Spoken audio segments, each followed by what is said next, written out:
Il tranchait des destins au tribunal et il s'est réveillé impuissant dans une maison de retraite. Le juge Stéphane, après un accident vasculaire cérébral, est envoyé dans une pension bon marché. La chambre reste commune et les voisins sont étranges.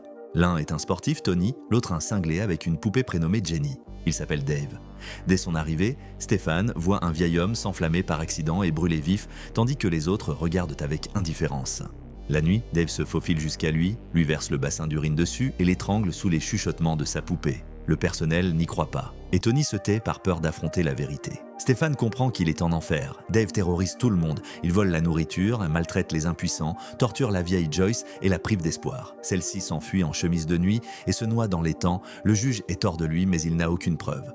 On glisse même du linge volé sous son matelas, faisant de lui la risée des autres. Et maintenant, le plus effrayant, Stéphane apprend que Dave a longtemps travaillé ici comme homme de ménage et qu'il le haïssait déjà à l'époque où il était au sommet de sa gloire. À présent, le cinglé se sent tout puissant. Il étrangle, il humilie, il empoisonne. Stéphane est presque brisé, voit sa propre folie dans le reflet et ne se fie même plus à lui-même. Mais un jour, le moment arrive. Tony et Stéphane décident d'agir. Dans la buanderie, ils se jettent sur le maniaque. Un oreiller, la lutte, des cris. Les vieillards tirent sur leur dernière de force jusqu'à ce que Dave cesse de respirer. La poupée gît au sol. Stéphane la jette au feu. Le symbole du cauchemar disparaît et seul un relent de plastique brûlé reste suspendu dans l'air.